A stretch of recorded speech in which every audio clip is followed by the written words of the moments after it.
नमस्कार. आपण मागच्या भागात म्हणजे आता जे वृत्त आणि त्याचे प्रकार हा जो एपिसोड सुरू केला आहे ह्याचेही काही छोटे छोटे एपिसोड होतील ज्यात आपण पाहू. आधी एकदा पाहिलं आपण की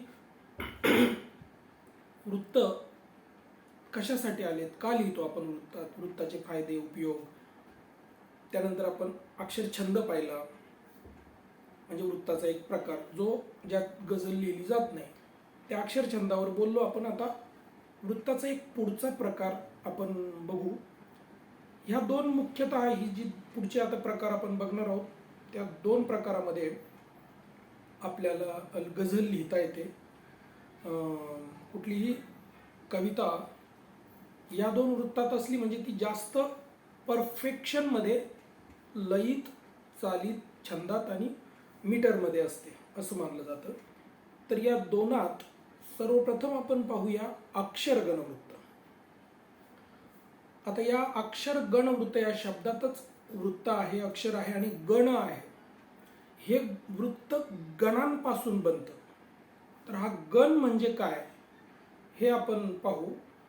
गण, त्याचं रिपिटेशन आणि त्यातून निर्माण होणारी लय हे आपण काही उदाहरणातून पाहू.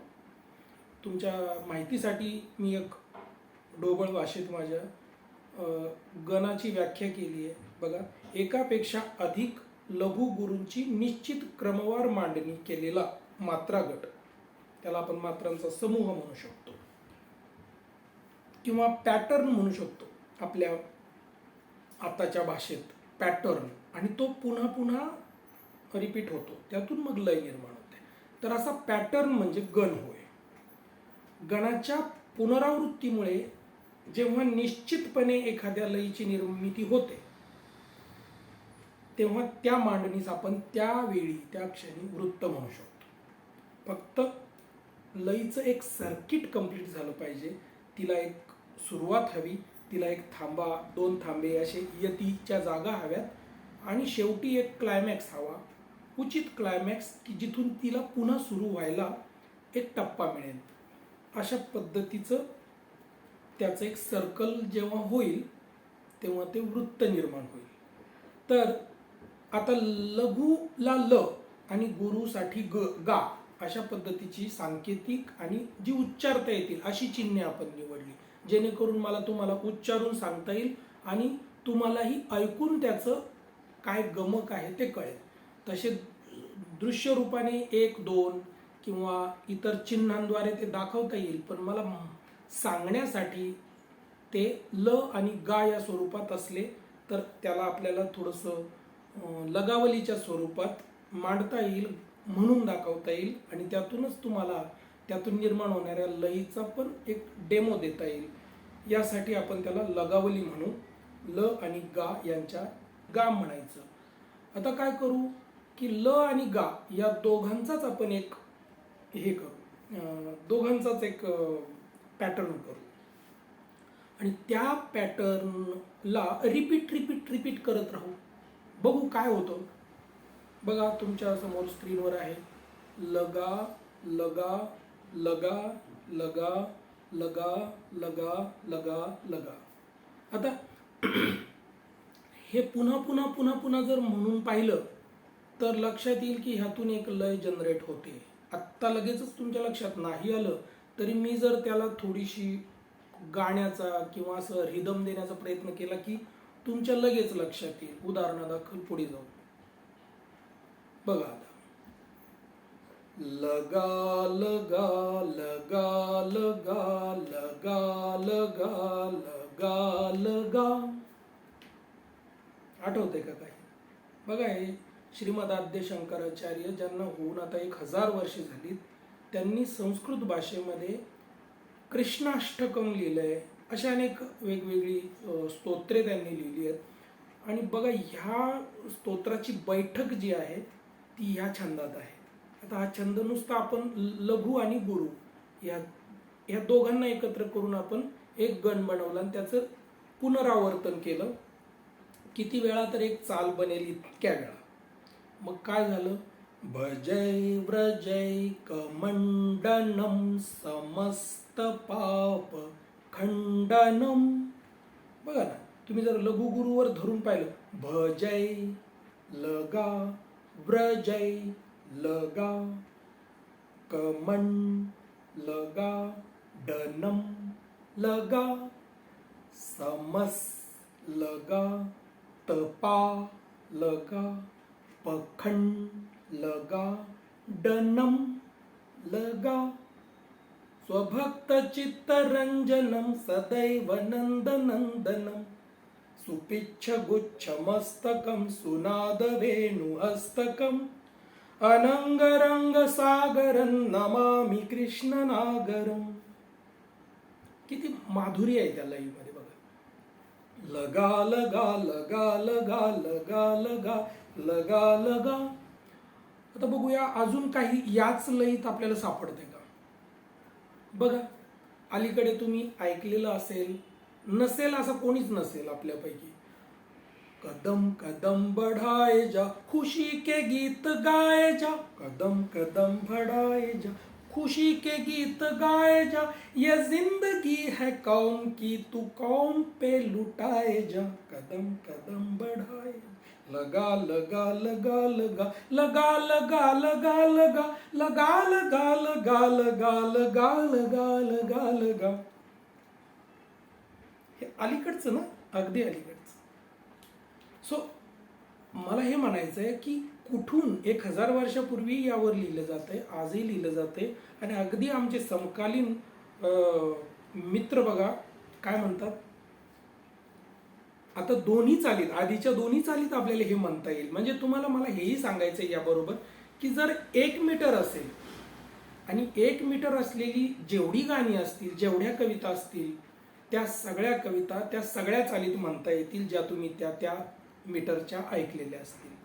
आता पुसून ओठ शेवटी प्रिया निघून जायची, बराच वेळ पाऊले नशेत अडखळायची. किंवा आपण जर का शंकराचार्यांच्या भाषेत याला म्हणण्याचा प्रयत्न केला, भजै व्रजैक मंडनम पुसून ओठ शेवटी प्रिया निघून जायची. होतं ना, कारण मीटर एक आहे. यात तुम्ही फक्त एक लईचा साचा वापरलेला असतो आणि तो त्या साच्यात तुम्ही तुमचा विचार मांडलेला असतो. तिला किशोर, तिला रफी उदास अन किशोर आवडायचे, तरी समोर माझी या गुलाम गुणगुणायची, असं आमचे संतोष वाटपडे सर म्हणतात. सो मला फक्त तुम्हाला एक पॅटर्न कसा क्रिएट होतो, केला जाऊ शकतो. आणि ल घ्या, गुरु घ्या, लघु घ्या, लघु लघु गुरु घ्या, गुरु लघु लघु घ्या, एक लघु एक गुरु पुन्हा एक लघु घ्या, कसाही क्रम तुम्ही लावू शकता पॅटर्नचा. आणि तो पॅटर्न पुन्हा रिपीट करून पहा, पुन्हा रिपीट करून पहा, त्यातून एक लय जनरेट होईल आणि त्या लयीवर तुम्हाला स्वार होता येईल आणि तुमचा विचार त्या लयीत मांडता येईल. तेव्हा तुम्ही वृत्तबद्ध कवी झालात. अजून काही सापडलं का बघा. माझी एक ओळ आठवत आहेत मला की उगाच लागलेत वृत्त छंद आवडायला, गझल लिहायचे मला व्यसन हो जडायला. आता यात काय होतंय, लगा गझल, मी झ आणि ल यांना एकत्र एक 2 मात्रा बनवल्या, किंवा व्यसन मध्ये व्य सुट आणि सन यांना 2 मात्रांच्या जागी 2 लघु लघु वापरले. तर याला आपण काय म्हणू, वृत्तबद्ध कवितेत घेतलेली सूट म्हणू. आणि अशी सूट घेतली की अक्षरगण वृत्ताला नाव बदलून त्याचं मात्रा त्याच्याच स्वरूपाचं, फक्त म्हणजे लय तीच राहील, फक्त त्याचं स्वरूप बदलून त्याला नाव बदलून भेटतं. तर तो एक वेगळा अभ्यास आहे. त्यासाठी आपण छंदोरचना पाहू शकतो, किंवा ज्या कोणी शास्त्रकारांनी तशा स्वरूपाच्या सारण्या लिहिल्या असतील त्यात तुम्ही ती बघा. कारण मला तुम्हाला फक्त लय तयार कशी होते आणि ती वापरायची कशी एवढं सांगायचंय समजावून. तर बघा, वृत्ताचे नाव किंवा वृत्ताच्या सारण्या लक्षात ठेवण्याचा आटापिटा मी तेच मगाशी सांगत होतो की काय होतं, काही लोक आपलं पांडित्य हेच दाखवत बसतात की अरे बाबा हे वृत्त नाही येते, त्याचं नाव मात्रा वृत्तात वेगळं आहे, हे सगळं ठीक आहे, त्याचा नमस्कार आहे आम्हाला. म्हणूनच वृत्तात लिहा फक्त. वृत्त सांगण्याचा, वृत्ताचं नाव सांगण्याचा, त्या वृत्ताला पाळण्याचा आटापिटा नका करू. त्याची जी लय आहे ना, त्या लयीवर स्वार व्हा. ती लय इतकी अनुरूप, त्या लयीच्या इतकं अनुरूप व्हा, ती लय इतकी घोटून घ्या हृदयामध्ये, रक्तामध्ये आपल्या मुरवून घ्या, की त्या लयीत लिहिताना तुम्ही शब्दांसोबत सुद्धा एक अशी एक तुमची एक स्वतःची एक केमिस्ट्री बनते. आणि मग ती लय, तुम्ही करत असलेली शब्दयोजना आणि तुमच्या मनात असलेला विचार जो तुम्हाला मांडायचा आहे, या सगळ्यांचं असं एक ब्युटिफुल केमिस्ट्री बनते आणि त्यातून एक सहज अशी ओळ तयार होते. अशी जर ती सहजता आणायची असेल तर कुठल्याही प्रकारचा वृत्ताच्या काटेकोरपणाचा सोस बाळगायची गरज नाही. तुमचा आशय मांडण्यासाठी तुम्ही लयीत लिहिता, वृत्तात लिहिता, वृत्तात लिहिण्यासाठी आशय मांडत नाहीत. हे तुमच्या कायम लक्षात असू द्या. आता लगा असा पॅटर्न होऊन गेला, आपण त्याचा उलटा पॅटर्न करू. बघा, हे जे गण आहेत ते 3 चिन्हांचे असू शकतात, 4 चिन्हांचे असू शकतात, 5, 6 अशा जास्तीच्या चिन्हांची पण असू शकतात. पण आपण अगदी सुरुवातीपासून एवढ्यासाठीच गेलो की त्या ओघाओघानं तुम्हाला वृत्त कसं जनरेट होतं, किती प्रकारची वृत्त आहेत, आणि मग ह्या संख्या हजारोच्याही पटीत गेल्या तर तुम्हाला नवल वाटतं कामा नये. म्हणून मी फक्त तुम्हाला एक अंदाज देतोय की हे असं असतं. आता गाल असा पॅटर्न जर घेतला तर काय होईल? गाल गाल गाल गाल गाल गाल गाल गा असं येऊ शकतं. आता इथे उदाहरण जे दिलंय बघा, छोटं आधी छोटं नंतर मोठं उदाहरण घेऊ. काय होतंय? गाल गाल गाल गाल गाल गाल गा. आता हा गा का घेतला? मग अशी मी तुम्हाला सांगितलं होतं बघा की आपल्याला एक सर्किट कंप्लीट करायचं आहे. नुसतं गाल गाल गाल गाल गाल गाल गाल असं नाही करत बसता येणार ना. हे संपलं पाहिजे कुठेतरी आणि पूर्णार्थानं संपलं पाहिजे. श्वास घेता आला पाहिजे. मग आपली जी ओळ लिहिणार आहे आपण, ती ओळही तिथे थांबवता आली पाहिजे. म्हणून हे गा घ्यायचं पुढे की नंतर लच ठेवायचं की काय ठेवायचं आणि लय निभवायची, थांबवायची, हे सगळं जमलं पाहिजे. तर हे आधीच बनलेले पॅटर्न्स आहे, आपण फक्त त्याची तोंड ओळख करतो आहोत. गा गाल गाल गाल गाल गाल गाल गा. राधिके जरा जपून जा तुझ्या घरी, आज गोकुळात रंग. गाल गाल. आता कधी असा विचार केला होता का तुम्ही गाणी ऐकताना की याच्या मागं असं काही शास्त्र आहे? तुम्ही नाही विचार करणार. कित्येकदा गायिकेलाही हे माहीत नसतं, कित्येकदा संगीतकारांना हे माहीत नसतं. कारण हा कवीचा अभ्यास आहे. हे वृत्तबद्ध जो लिहितो त्याचा वैयक्तिक अभ्यास आहे. त्याला बाकीच्यांसाठी ते नसतंय. आणि श्रोता जो सार्वजनिक माणूस आहे, सर्वसामान्य ऐकणारा, त्याला तर कशाशीच घेणं देणं नसतं. म्हणून आपण त्याला हे कुठलंच काहीच सांगत नसतोय. आपण फक्त आपल्याला माहिती आहे की आपण याच्यासाठी कुठलं पिंजरा, कुठला साचा वापरलाय आणि त्या साच्यामध्ये आपण किती सहज लिहिलंय एवढंच फक्त महत्वाचं आहे. शेवटी जी ओळ लिहून बाहेर येते ती ओळच फक्त महत्वाची आणि त्या ओळीतून प्रसवणारा अर्थच केवळ महत्वाचा आहे. तो जितका सहज, सुगम, व्यवहार्य भाषेत. कारण काय होतं ना, शेवटी आपण कुठल्या तरी जुन्या आउटडेटेड झालेल्या शब्दयोजना किंवा त्या काटेकोरपणाच्या वृत्ताच्या नादात जर असं करू लागलो ना की मग आपलं पूर्ण लिखाणच आउटडेटेड होतं. लोक म्हणतात काय करायचंय, तुझं वाचताना असं वाटतं की आम्ही काहीतरी 500 वर्षापूर्वीचं किंवा 200 वर्षापूर्वीचं काहीतरी वाचतोय का. असं होतं का? बघा, कुणा अन्याचा विषय सोडा, आपल्याला वाटेल. जर आपल्याला असं वाटलं तर समजून चला की आपल्याला आपली भाषा बदलण्याची गरज आहे, जी लिहिण्याची भाषा आहे. तर बघूया अजून पुढचं उदाहरण काय आहे याच्यामध्ये.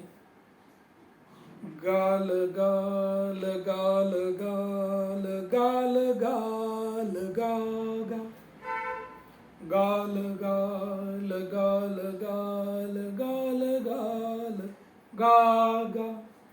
जाहलो खरेच धन्य ऐकतो मराठी. आज माझा आवाजही चांगला नाही.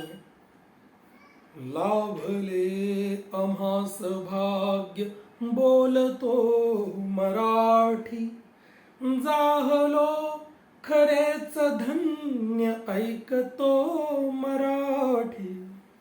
धर्मपंथ गालगाल जात एक गालगाल, जाणतो गालगाल मराठी. अशा पद्धतीने बघा, ही पण भटसाहेबांची रचना आहे. मला हे भटसाहेबांची रचना बघताना एकच कमाल वाटते की वृत्तछंदात लिहिताना तेव्हा लिहिलेले, आता त्या काळात अजूनही लोकांनी लिहिलंय, बाकीच्यांच्या लिखावटी आपण पाहिल्या आणि भटसाहेबांची लिखावट पाहिली तर आपल्या लक्षात येतं की भटसाहेबांची भाषा आजच्या भाषेशी ताळमेळ खाते हो. कुठेही असं वाटत नाही की आपण एक, म्हणजे बघा तुम्हाला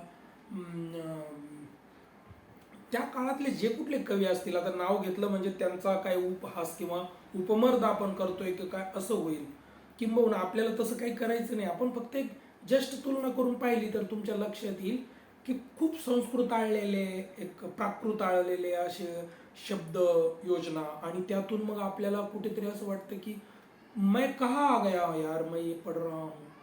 उन्होंने गलत नहीं लिखा, उन्होंने उनके समय का लिखा. ते त्यांच्या समकालीन तसं लिहिण्याची परंपरा होती. किंबहुना आज आपण अशा मूर्खतेत, अशा एका गैरसमजात वागतो की काहीतरी डोळ्याला नयन म्हटलं, कानाला कर्ण म्हटलं, बोलण्याला वाचा म्हटलं म्हणजे आपण कविता लिहितो असा अर्थ. असं मानणारा पण एक गट असू शकतो की काय, अशी मला शंका येते. अरे कुणी सांगितलं, जे आपण उपयोगात घेतो मराठी शब्द, मराठी असो, तुमच्या अवतीभोवती जे काही तुमचं भांडवल असेल विचार करण्याचं, त्या सगळ्यांना कुणी रोखलंय व्यवहार्य भाषेत आणि वृत्तात लिहायला? त्यासाठी डोळ्यांना नयनच म्हटणं का गरजेचं आहे? गरज असेल तर म्हणूच या, पण मला मज म्हणण्याची काय गरज आहे? आज तुला तुझ म्हणण्याची काय गरज आहे? हे जेव्हा आपण करतो तेव्हा आपण खरंच आउटडेटेड लिहितो का काय? अगदीच आजही मला मज तूच लिहावं लागेल हो, कदाचित क्वचित अपवादात्मक, पण ते अपवादात्मकच राहू देऊया ना. जर सर्वत्र आणि मुबलक प्रमाणात आपण असंच लिहू लागलो तर मग आपली शैली कळून जाते लोकांना. म्हणून क्वचित प्रसंगी काहीच वर्ज नाही. गझलेत का असो, कवितेत असो, आपण अंतिम भाष्य मी करू शकत नाही, कोणीच करू शकत नाही. त्यामुळे हे नकोय तेच हवं असं कोणी म्हणू शकत नाही, निषेध करू शकत नाही. गंमत इथेच आहे, मग निषेध करायचा नाही किंवा अट्टहास करायचा नाही, तर मग काय करायचं? तर प्रत्येकानं आपले प्रयोग करायचे आणि ते प्रचंड जबाबदारीने करायचे, सजगतेने करायचे, आणि नवं काहीतरी आपल्या स्वत्वाला जागत कवितेसाठी लिहित राहायचं, देत राहायचं. यातून आपण घडू कवी म्हणून आणि भाषेची सेवा होईल. अजून काय आहे यात बघा, गाल गाल, बघा गाल गाल गाल गाल गाल गाल गाल गाल. आता पुढच्या ओळीत ते येणार नाही, सोडून द्या, पण जेवढं आलंय तेवढं आलंय ना, बरोबर? तर अशा पद्धतीने कविता लिहू शकतो का आपण? पुढे लिहूच शकतो नक्की. एक आपला जो पॅटर्न आपण गाल गाल असा घेतोय, त्या पॅटर्नला अनुसरून आपल्याला काही ऐकायला मिळतं का, हे मला तुम्हाला ऐकवण्याचा एक प्रयत्न मी करतोय. बघा भटसाहेबांनी काय सुंदर लिहिलंय. गाल गाल गाल गाल गाल गाल गाल गाल गाल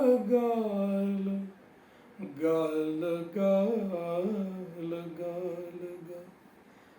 गाल गाल गाल गाल गाल. मी अटकून ओळ वाचण्याच्या ऐवजी हे वाचतोय, वृत्त वाचतोय, लगावली वाचतोय. त्याचं कारण हे की तुम्हाला त्यात हे मीटर आहे हे कळावं.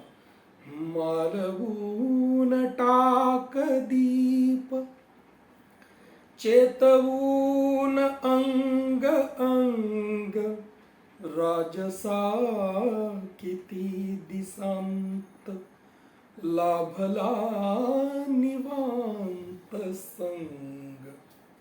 माझ्या गाण्याच्या चुका मला माफ कराव्यात याची मी विनंती करतो, कारण मी गायक नाही, आपण कवी आहोत, आपल्याला आपल्या मर्यादा माहीत आहेत.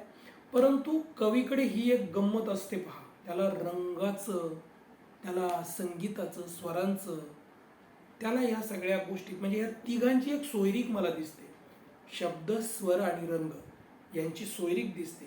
आणि मुख्यतः गझलकारांमध्ये किंवा जे वृत्तात लिहितील असे जे कवी असतील त्यामध्ये हा एक समान धागा तुम्हाला कुठेतरी आढळेल. काहीतरी आहे, एकतर तो रंगात तरी असेल, एकतर तो संगीताकडे झुकलेला, त्याचं गाणं तरी चांगलं असेल, त्याचा छंद तरी चांगला असेल.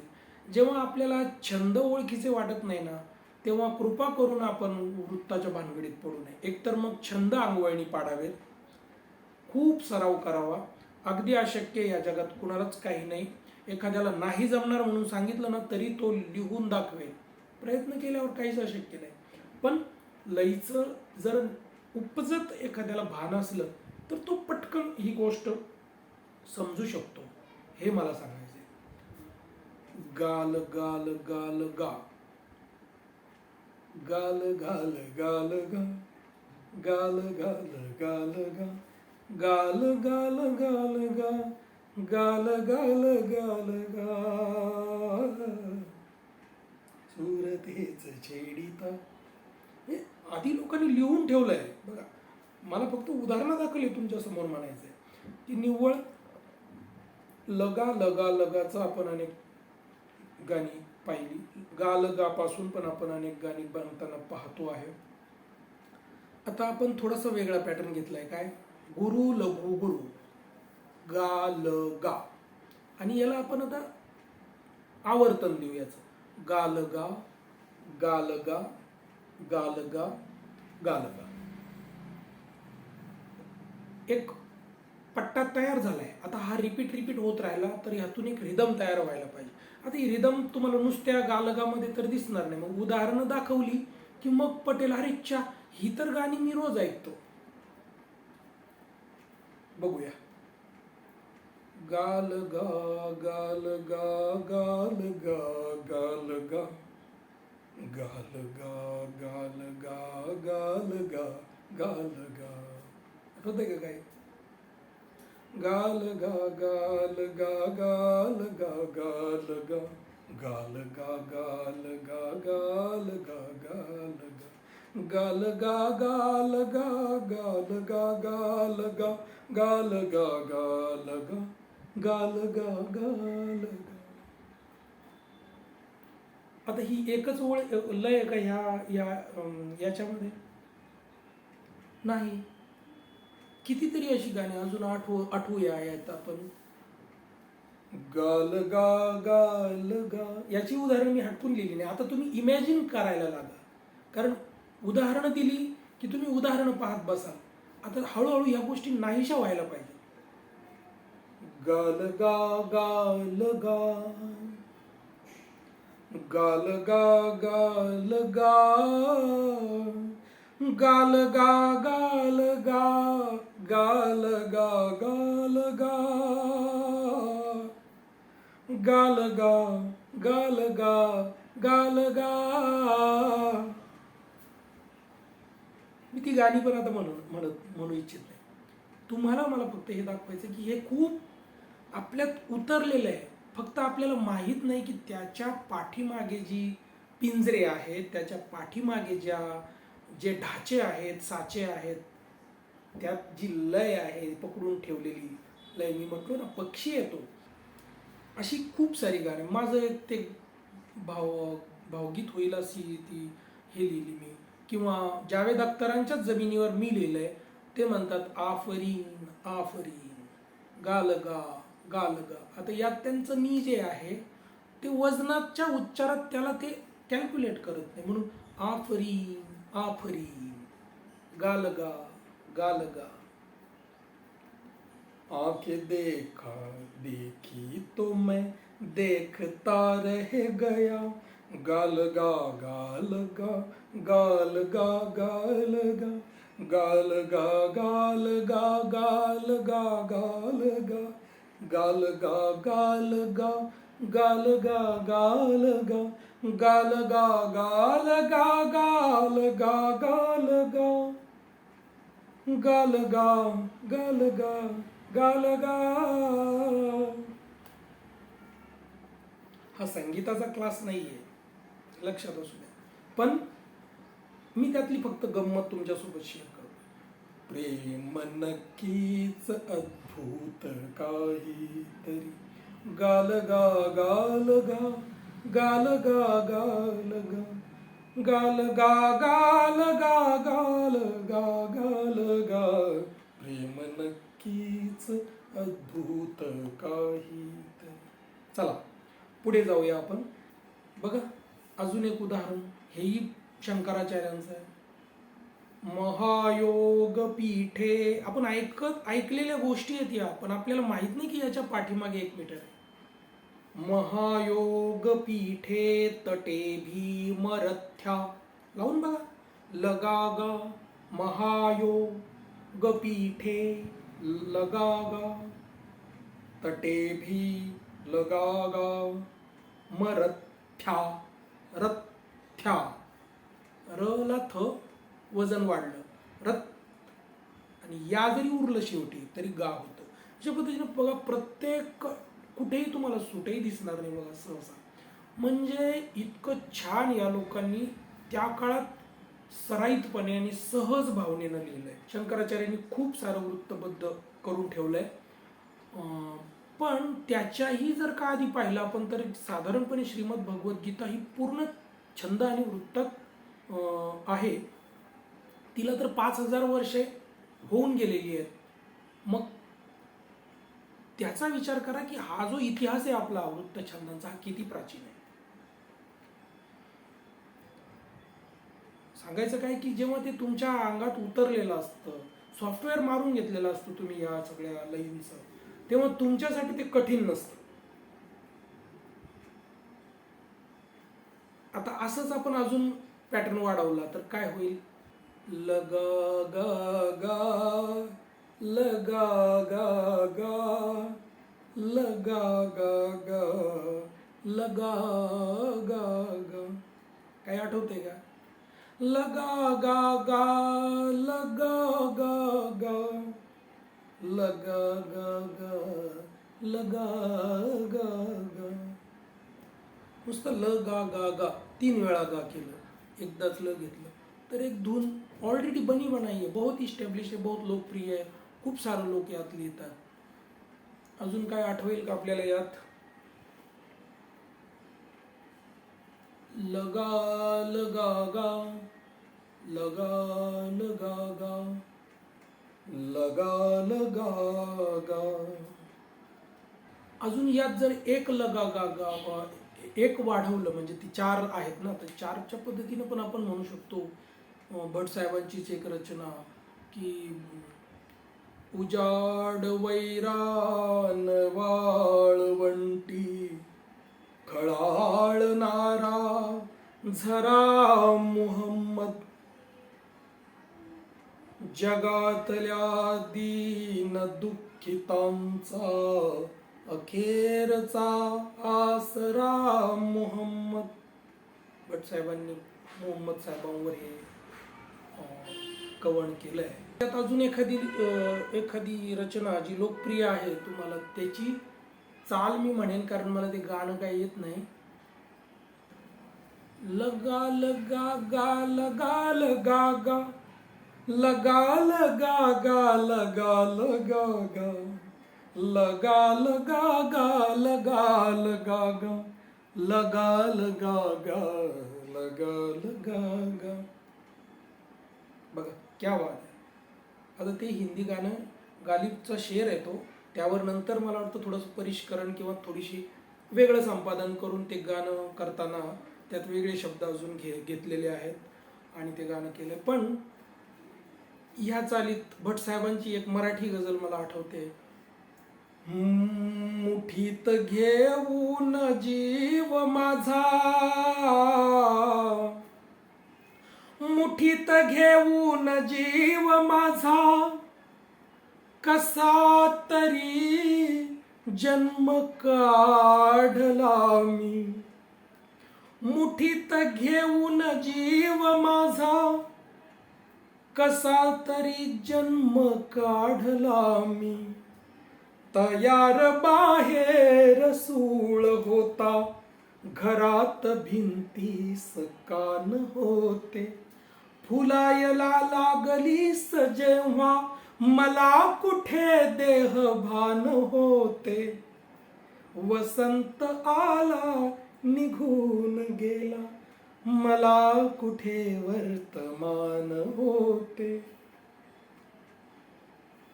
कविता विसरून जाऊया, फक्त लय लक्षात ठेवा. लगा लगा गा लगा लगा गा, लगा लगा गा लगा लगा. पुन्हा एकदा मी तुमचे हात जोडून क्षमा मागतो. गायनाची चूक असेल, एखाद्या शब्दाची चूक असेल तर कृपा करून तिच्याकडे दुर्लक्ष करा. विनम्रपणे निवेदन करतो की मित्र हो, हा जो ऑडिओ बेस्ड प्रोग्राम आहे, जो एकाने दुसऱ्यापर्यंत ऑडिओ बेस्ड पोचावला पाहिजे, हा टाळून आपण वृत्त शिकतो. जेव्हा नुसतं टेक्स्ट वाचून चाल कळत नाही, लय कळत नाही, तिच्या मागचं रसायन काय ते कळत नाही, ते भिनत नाही. यासाठी तुम्हाला प्रत्यक्ष उस्तादाला भेटायचं आहे. त्यासाठी तुम्हाला तुमचा उस्ताद, एखादा गुरु, त्याचा संपर्क, सहवास, त्याच्याशी फोनवर बोलणं. कारण ही बोलून ऐकून शिकण्याची विधा आहे, जी तुम्हाला फक्त व्हॉट्सअपवर मला फक्त सर तेवढं तपासून द्या, ओके आहे का सांगा, नॉट ओके आहे का सांगा. वृत्तांची वेठ बिगारी आयुष्यभर आपण करू, त्याचा उपयोग नाही होणार. कारण ती रचना, आता उदाहरणं किंवा आपण व्यक्ती बोलू शकत नाही आणि तशी उदाहरणं काही पर्टिक्युलर माझ्या डोक्यातही नाही. पण अनेकदा असं वाचताना वाटत राहतं की अरे ही किती दिवसापासून एखादी व्यक्ती लिहित असावी, तरी या व्यक्तीच्या लिखाणातली कृत्रिमता जात नाही, तंत्रशरणता जाणवते, असहजता जाणवते. हे उगीच होतं का? हे जाणवणं आमचं उगीच आहे का? नक्कीच नाही. ती सहजता जी यायला हवी, जो घोटीवपणा यायला हवा, तो जर का येत नसेल तर एकतर मग आपलं नेचर साथ देत नाही आपल्याला वृत्तातली कविता लिहायला, किंवा आपल्याला तेवढा सराव, तेवढा घोटीवपणा ला आपण कमी पडतो आहोत, किंवा मग आपली प्रवृत्ती वृत्तबद्ध लिहिण्याची नाहीये असं समजावं. आणि इथे येऊन मी आता ह्या अक्षरगण वृत्ताचा प्रवास थांबवतो. फक्त अक्षरगण वृत्त काय आहे, कसं आहे, लय कशी तयार होते हे समजावत आपण इथपर्यंत आलोय. जेव्हा आपण खऱ्या अर्थानं गझलेसाठी युजर फ्रेंडली ठरणारी, जास्त लोकांमध्ये त्या ओळी, ज्या वृत्तांच्या ओळी स्वीकारल्या जातात, ज्या ओळी खरंच गझल लिहिण्यासाठी जे मीटर्स जास्त सुलभ आहेत, असे काही 2-4 मीटर्स घेऊ आणि त्यावर लोकांनी कसं लिहिलंय एवढं बघू. कारण ज्याचं त्याला शेवटी स्वतःला लिहायचंय. अशा प्रकारे आपण अक्षरगण वृत्त काय कसं असतंय ह्याचं एक जुजबी तोंड ओळख करून घेतली. सोबतच गण कशा असतात, कारण गणवृत्त आहे. गणवृत्त म्हणजे ज्यात एक गण असेल, त्याचं आवर्तन असेल. तर अशा पद्धतीने आपण थांबूया. पुढच्या भागात आपण बघूया. प्रयत्न करतो मात्रावृत्तही समजावून सांगायचं आहे. आणि अजूनही आपण गझल नावाच्या आसपास फटकलेलो नाही, एवढं सगळं सांगत आलोय. तरी गझलेलाही सुरुवात करताना गझलेच्या आधी गझलेची एक तोंड ओळख म्हणून आपण एखादा एपिसोड करू, ज्यात तुम्हाला तिच्यामधली जी छोटी छोटी सौंदर्य स्थळं आहेत, ज्या जागा आहेत, ह्या सगळ्यावर एकदा बोलावं लागेल. नंतर आपण थोडं गझलेकडे जाऊ. सो हा प्रवास असा होणार आहे. बघूया. पुढच्या व्हिडिओची वाट बघा. तोपर्यंत नमस्कार.